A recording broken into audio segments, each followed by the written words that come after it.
আসসালামু আলাইকুম। আপনাদের জন্য নিয়ে আসলাম আমার ছোট্ট একটা মিনি ব্লগ। আজকে আপনাদেরকে দেখাবো পাঙ্গাস মাছের রেসিপি। আমি আবার পাঙ্গাস খাই না, সেই জন্য আমার জন্য ফার্স্টে 1 পিস তেলাপিয়া মাছ ভেজে নিলাম।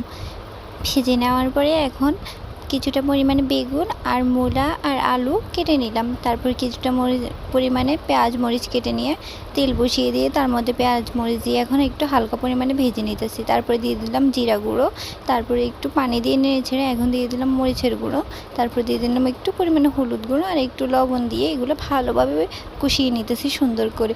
তারপরে এখন ছাড়িয়ে নেওয়া পাঙ্গাস মাছগুলো এক এক পিস করে সবগুলো দিয়ে দিতেছি। সবগুলো দিয়ে দেওয়ার পরে কিছুক্ষণের জন্য এগুলো এখন সব ঢেকে দেব। ঢেকে দেওয়ার পরে এখন এগুলো ভালোভাবে নেড়ে ছেড়ে নেব। নেড়ে ছেড়ে নেওয়ার পরে এখন এক একটা করে নামিয়ে নেব। তারপরে মূলাগুলো ভালোভাবে ধুয়ে নিতেছি। ধুয়ে নেওয়ার পরে এখন এগুলো দিয়ে আগে কষিয়ে নেব। মূলা তো সহজে